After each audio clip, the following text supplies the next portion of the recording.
नमस्कार। Thane daily news मध्ये रंजना पाटील आपले सर्वांचे हार्दिक स्वागत करते।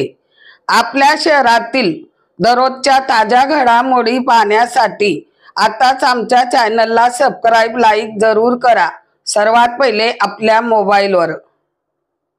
आज दिनांक 30/10/2025 रोजी इकटील युनिट कार्यालयातील गणेश गावंडे यांना गुप्त बातमीदारामार्फत माहिती मिळाली की संशयित इसम अमित तिलकराम चौधरी वय 25 हा भानुशाली नगर जैन मंदिराजवळ खडेगोळी गाव कोरशेवाडी कल्याण पूर्व यांच्याकडे एक देशी बनावटीचा गावठी कट्टा स्वतःच्या कब्जात आहे अशी माहिती मिळाली। त्या अनुषंगाने त्यास ताब्यात घेऊन त्याच्याकडे चौकशी केली असता त्याने त्याच्यावरील पत्त्यावर राहत्या घरातून 16,000 रुपये किमतीचा एक देशी बनावटीचा गावठी कट्टा व 2 जिवंत कारतूस पंचनामा कारवाई करून जप्त करण्यात आले।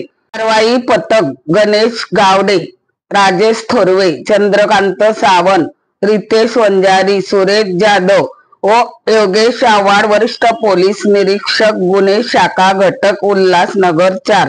चला तर पाहूया ठाणे डेली न्यूज, हमेशा एक पाऊल पुढे।